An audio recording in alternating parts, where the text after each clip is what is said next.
வணக்கம் நண்பர்களே. விருப்பமாய் வெறுப்பாய் ஒரு காதல் கதை இருந்திட முடியுமா? இதோ அப்படியான ஒரு காதல், குடும்பம், நட்பு சார்ந்த ஒரு கதைதான் எழுத்தாளர் சகி அவர்களின் கடலோர கவிதைனி. வாருங்கள் கேட்டு ரசிக்கலாம். இது போன்ற பல்வேறு கதைகளை கேட்க எங்கள் சகி நாவல்ஸ் ஆடியோ புக்ஸ் சேனலை சப்ஸ்கிரைப் செய்து கொள்ளுங்கள். கதையின் குரலாக உங்களுக்காக வாசிப்பது நான் உங்கள் ஆர்ஜே கவிதா விக்னேஷ். வாங்க கதைக்குள்ள போகலாம். கடலோர கவிதைனி சாப்டர் 1. அனிச்சமலர் பூவே அருகில் வா, உன்னில் வாசம் கொண்டு நான் சுவாசம் பெறுகிறேன். அப்பா, நான் என்ன கல்யாணமே வேண்டாம் நான் சொல்றேன். அவ எனக்கு வேண்டாம்ப்பா. ஏண்டா, என் தங்கத்துக்கு என்ன குறைச்சல் என்றார் மங்கை. மா, சும்மா சும்மா தங்கம் பித்தலன்னு பேசாதீங்க. எனக்கு அவளை பிடிக்கல, அவ்வளவுதான் என முடித்து விட்டான் மகன். ஏன்பா இப்படி எடுத்தோம் கவிழ்த்தோன்னு பேசுற? நீ அப்படி பேசுகிற ஆள் இல்லையே என்றார் சதாசிவம். அப்பா, நான் சாரிப்பா என தலை குனிந்தான். தம்பி, உன் வாழ்க்கையில் சில முடிவுகளை எடுக்க எங்களுக்கும் உரிமை இருக்குன்னு நினைக்கிறோம். பெத்தவங்களை நம்புப்பா என்றார் சதாசிவம். நம்பாம இல்லப்பா, ஆனால் இந்த ஒரு விஷயம் மட்டும் வேண்டாம். நான் என்ன கல்யாணமே வேண்டாம்னு சொல்கிறேன். வேற பொண்ணை காட்டுங்க, கண்ணை மூடிட்டு கல்யாணம் பண்ணிக்கிறேன் என்றான். இதோ பாரு தம்பி, எனக்கு அவ தான் மருமக. இல்லைன்னா அம்மா, இந்த மிரட்டுற வேலையெல்லாம் உங்கள் சின்ன பிள்ளைகிட்ட வச்சுக்கோங்க என்றான். சரி தம்பி, அம்மாவை விடு. அவள் ஏதோ பல நாள் ஆசையில் அப்படி பேசுகிறா. அந்த பொண்ணுக்கிட்ட என்ன குறை சொல்லு. அவங்க குடும்பத்தில் ஏதாவது கோளாறு இருக்கா, இல்லை வேற ஏதாவது இருந்தால் சொல்லு, விசாரிப்போம் என்றார். என்னவென சொல்வான்?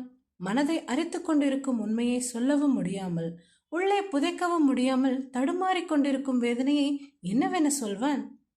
பேசாமல் அமைதியாக நின்றவனை பார்த்த மங்கை, பாத்தியா தம்பி, உன்னால கூட என் தங்கத்து மேல ஒரு குறையும் சொல்ல முடியாது என்றார் பெருமையாக. அம்மா என கத்தியவன் வேகமாக வெளியே கிளம்பி சென்றான். 6 அடியில் அவன் தேகத்திற்கு எடுப்பாய் இருந்தது அந்த புல்லட். காற்றை கிழித்து கொண்டு சாலையில் பயணிக்க காற்றும் அவனை தீண்டி சென்று கொண்டிருந்தது. மனம் முழுக்க அலையடிக்க எங்கே போவது என தெரியாமல் வண்டியை ஓட்டிக்கொண்டிருந்தான். தன் வாழ்வில் யாரை அறவே வெறுக்கிறானோ அவளையே வாழ்வின் சிரிப்பாதியாக ஏற்க சொல்கிறார்கள். சதிகாரி எல்லாரையும் மயக்கி வச்சது போதாது, என்னையும் மயக்க பார்க்கறான். ஊரெல்லாம் அவளை வாயார புகழ இவன் மட்டும் மனதிற்குள் கருவிக்கொண்டிருந்தான். சற்று தூரத்திலேயே ஒரு புள்ளியாய் தோன்றிய உருவத்தின் மீது கண்கள் பதிய பார்வையை கூர்மையாக்கி யாரென கவனித்தான். கொடையடை அசைய நடந்து வந்து கொண்டிருந்தாள். அதை பார்த்தவனுக்கு கோபமே மிஞ்சியது. பைக்கின் வேகத்தை கூட்டியவன் அவள் முன் சென்று சடன் பிரேக் போட்டு நிறுத்தினான். படபடத்த விழிகள் பயத்தை காட்ட அவனை நிமிர்ந்து பார்த்தாள் அவள். அவன்தான் என கண்டதும் மனதில் நிம்மதி பரவ என்ன என்ற கேள்வியை தொக்கி நின்றது அவள் பார்வை. கடலோர காற்றில் கூந்தல் கற்றை முகத்தில் விழ சம்பங்கி பூ விரல்களால் அதை ஒதுக்கி காதுக்கு பின்னே இழுத்து விட்டாள். சேலை அணிந்திருந்தாள். தோளில் ஒரு பை இருந்தது. எந்த ஒப்பனைக்கும் அவசியம் இல்லை என கூறும் நிறமும் அதற்கேற்ற அழகும். சற்றே மெல்லிய மேனி அவள் மென்மையை பறைசாற்றியது. எடுத்ததுமே, இந்த கல்யாணத்துல உனக்கு விருப்பம் இல்லைன்னு சொல்லிடு என்றான் அவள் முகம் பாராமல். அவன் கூறிய விதத்தில் விரக்தி புன்னகை முகத்தில் தோன்ற, ஏன், நீங்க சொல்ல வேண்டியது தானே என்றாள் அவள் தெளிவாக. சொன்னா யாரு கேட்குறா? உனக்கு விருப்பம் இல்லைன்னு சொல்லிடு என்றான் உத்தரவாக. என்னால முடியாது உறுதியாக வந்தது பதில். என்னடி திமிரா, அவ்வளோ தைரியம் இருக்க உனக்கு? இந்த உலகத்திலேயே நான் அதிகம் வெறுக்கிறது ஒன்றுதான். என் கூடவே வாழ நினைக்கிறியா நீ என்றான். அவள் ஏதும் பேசவில்லை, பேசவும் முடியாது. அமைதியாக இருந்தாள். உனக்கு ஒரு சான்ஸ் தரேன். ஒழுங்கா கல்யாணம் வேண்டான்னு சொல்லிட்டு வேற எவனாவது இளிச்சவாய் கிடைச்சா கட்டிக்கோ, இல்லை உனக்கு வாழும்போதே நரகம்தான் என்றான் வன்மத்துடன். சரி, என் வாழ்க்கை நரகத்துல தான்னு விதி இருந்தா அதானே நடக்கும், நடக்கட்டும் என்றால் இயல்பான குரலில். எவ்வளவு திமிரு என நினைத்தவன் அடுத்த நொடி பைக்கை உசுப்பி அங்கிருந்து கிளம்பி இருந்தான். போகும் அவனையே இயலாமையுடன் பார்த்திருந்தாள் அனிச்சமலர். சாப்டர் 2. உனக்குள் இருக்கும் உன்னை கேட்டுப்பார், உனக்குள் இருக்கும் என்னை அது காட்டிக் கொடுக்கும். நிலவு வந்து கடலலை தீண்டிட வெள்ளி துகள்களை தூவியது போல் ஜொலித்தது கடல். அதன் அருமை தெரியாதவர்கள் யாரும் இருக்க மாட்டார்கள். அனைத்து சோகங்களையும் உள்ளுக்குள் வைத்துக்கொண்டு வெளியே சிரிக்கும் இல்லத்தரசிகள் போன்றது கடல். உள்ளுக்குள் இருக்கும் கொந்தளிப்பை எப்போதாவது காட்டியும் விடுகிறது. அதனாலேயே அதன் தாக்கம் பலமாக இருக்கும். கடற்கரை மணலில் படுத்திருந்த செழியன் எழுந்து உடையில் இருந்த மணலை தட்டிவிட்டான். இப்படியே இருந்துவிட முடியாதே, வீட்டுக்கு போக வேண்டுமே. ஓடி ஒளிய நான் ஒன்றும் கோழை இல்லை. அவளே துணிஞ்சு என்னை கல்யாணம் பண்ண ஒத்துக்கும் போது நான் ஏன் தடுக்கணும்? அந்த ஆட்டக்காரிக்கு செழியை யாருன்னு காட்டுறேன். இது வரைக்கும் யாரும் பார்க்காத செழியனை அவ பார்க்க போறான். இந்த முடிவுக்கு வந்த பின் வீடு நோக்கி புறப்பட்டான். கடலின் ஈரக்காற்று அவன் மனதை குளிர்விக்கவில்லை. கைகள் தானாக வண்டியை இயக்க வீடு வந்து சேர்ந்தான். வீட்டிற்குள் நுழையும் போதே அப்பா ஏதோ கணக்கு பார்த்து கொண்டு இருந்தார். அம்மா டிவி சீரியல் பார்த்து கொண்டிருந்தார். இவனை காணவும், வாப்பா சாப்பிடலாம் என்றார் அம்மா. இல்லம்மா, பசிக்கல, நான் போய் படுக்கிறேன் என தன்மையாகவே கூறினான். அவனையே பார்த்திருந்த சதாசிவம் இடை புகுந்தார். தம்பி, நீ யோசிக்க இன்னும் நிறைய நேரம் இருக்கு. இப்போ 10 நிமிஷம் சாப்பிட கொஞ்சம் நேரம் ஒதுக்குப்பா. கணக்கு நோட்டை பார்த்தபடியே சொன்னார். அம்மாவும் கெஞ்சலாக பார்க்க, சரிம்மா, குளிச்சுட்டு வரேன், எல்லாரும் சாப்பிடலாம் என கூறி தனது அறைக்கு சென்றான். கணவனை பார்த்து நிறைவாக புன்னகைத்தார் மங்கை. போய் சாப்பாடு எடுத்து வை மங்க என்றார் சதாசிவம். டேய் முகிலா, வாடா சாப்பிட. அரை வாசலில் குரல் தந்தபடி உற்சாகமாக சமையலறைக்கு சென்றார். ஆமா, பெரிய புள்ள சாப்பிடலன்னா மற்றவங்களுக்கும் வயிறு பசிக்க கூடாது. இவ்வளோ நேரம் கண்டுக்கல. இப்போ அவர் சாப்பிட வரேன்னு சொன்னதும் இந்த மங்காமாவுக்கு குஷியப்பார். குறைபட்டபடி கதவை திறந்து வெளியே வந்தான் முகிலன். அண்ணனைப் போலவே உயரம், உடற்கட்டு. ஆனால் திறந்த வாயை மூட மாட்டான். கண்களில் குறும்பு மின்னும். யாரையும் எளிதில் நட்பாக்கிக் கொள்வான். செழியனை விட 5 வயது இளையவன். யாருக்கும் அடங்காத கன்றுக்குட்டி போல் இருப்பவன். அண்ணன் என்றால் கொஞ்சம் மிரள்வான். இருவருமே சற்று மாநிறம்தான். ஆனால் பெரியவனின் கம்பீரம் அனைவரையும் வீழ்த்தும் என்றால் இளையவனின் குறும்பு எல்லாரையும் கவரும்.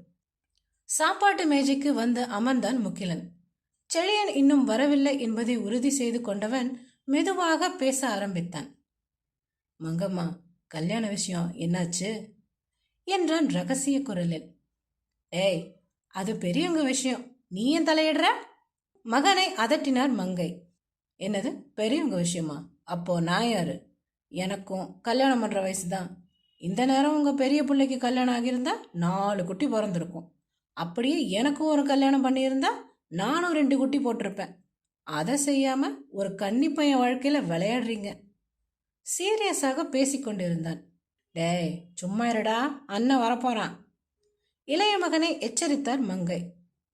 வரட்டுமே, எனக்கு ஒன்றும் பயம் இல்லை. அவனுக்கு வேண்டாம்னு சொல்லுங்க, மலரை நான் கல்யாணம் பண்ணிக்கிறேன் அவன் கூறி முடிக்க, டேய் அவன் அண்ணிடா என்றார் மங்கை பதட்டமாக. ஆமா, அண்ணன் கல்யாணம் பண்ணாதான் அண்ணி, இல்லைன்னா மலர் தான். எனக்கு கல்யாணம் பண்ணி வைங்க, நான் அவளை விட ஒரு வயசு பெரியவன் தானே அவன் சொல்லிக்கொண்டே கூலாக சாப்பிட்டார்.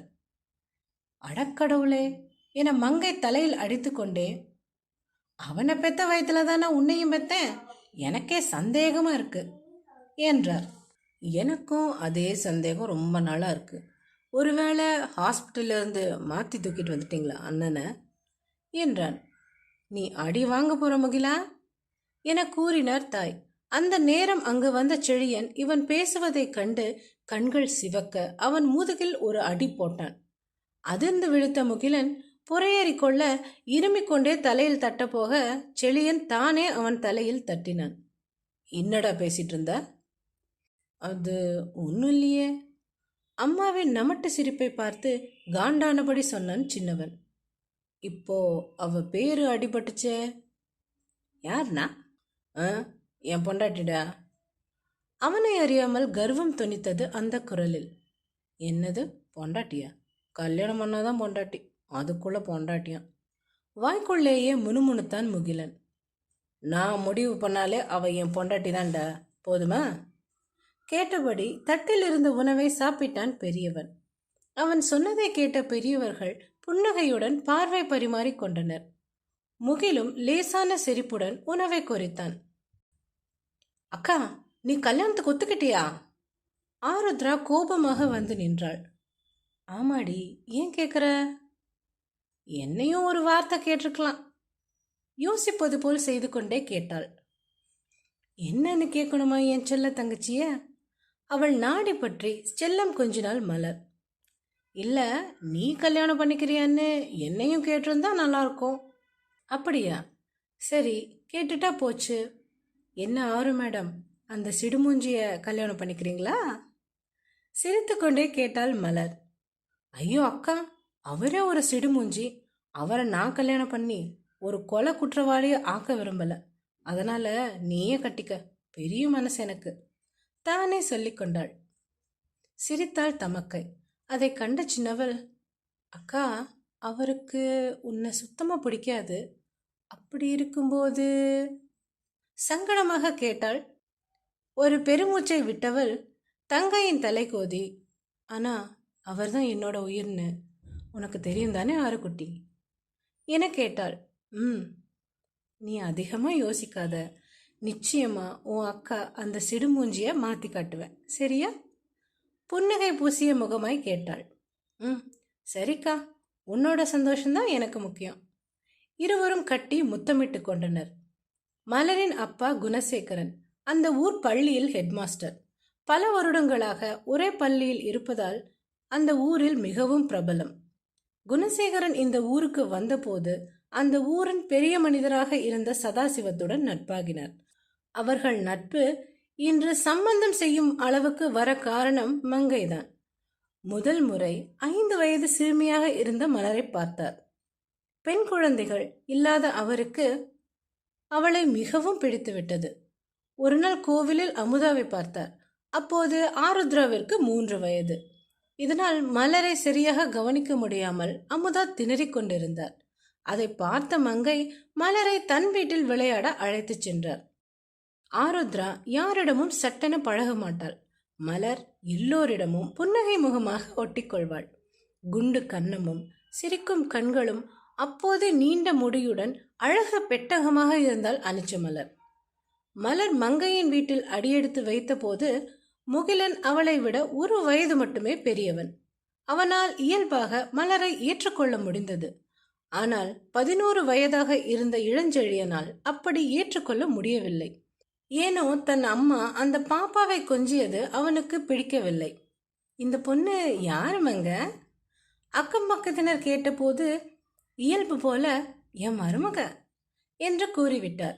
நாளடைவில் அப்படியே அழைக்கவும் செய்தார். முதலில் கண்டுகொள்ளாத சதாசிவம் கூட பிறகு மலர் வளர்ந்ததும் மங்கையை திட்டினார். மங்க, சின்ன பிள்ளையா இருக்கும்போது கூப்பிட்ட சரி, இப்பவும் அப்படியே கூப்பிடாத, அது நல்லா இருக்காது. பார்க்குறவங்க தப்பா நினைப்பாங்க. அந்த பிள்ளையும் மனசுல ஏதாவது நினைக்க போகுது என கடிந்து கொண்டார். கணவனை தீர்க்கமாக பார்த்தார் மங்கை. ஏங்க, நான் வெறும் வார்த்தையா அப்படி கூப்பிடலைங்க, என் மனசாரத்தான் கூப்பிடுறேன்.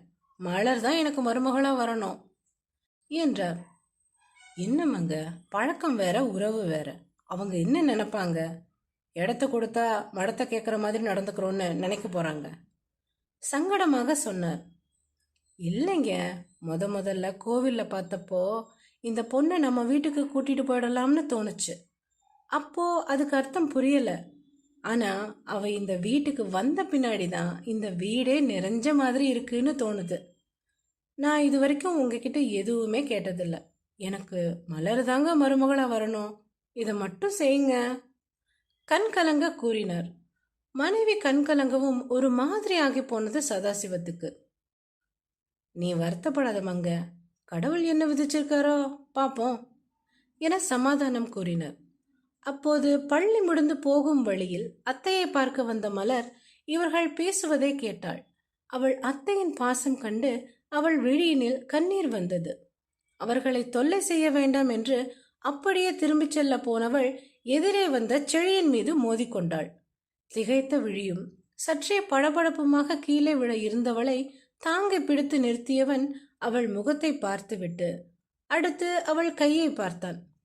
பஞ்சு குவியல் போல் மெத்தென்று இருந்தது சருமம். என்ன, இந்த பொண்ணு பஞ்சு பொம்மை மாதிரி இருக்கு என நினைத்தவன் தான் அழுத்து பிடித்ததால் சிவந்திருந்த கையை தடவி விட்டு சென்று விட்டான். அவன் வந்ததும், இடித்து கீழே விழ இருந்ததும், அவன் தாங்கி பிடித்ததும் என்று வரிசையாக மனதில் நிழற்படமாக ஓட குழப்பமான மனதுடனே வீடு வந்து சேர்ந்தாள் அந்த 16 வயது சிறுமி.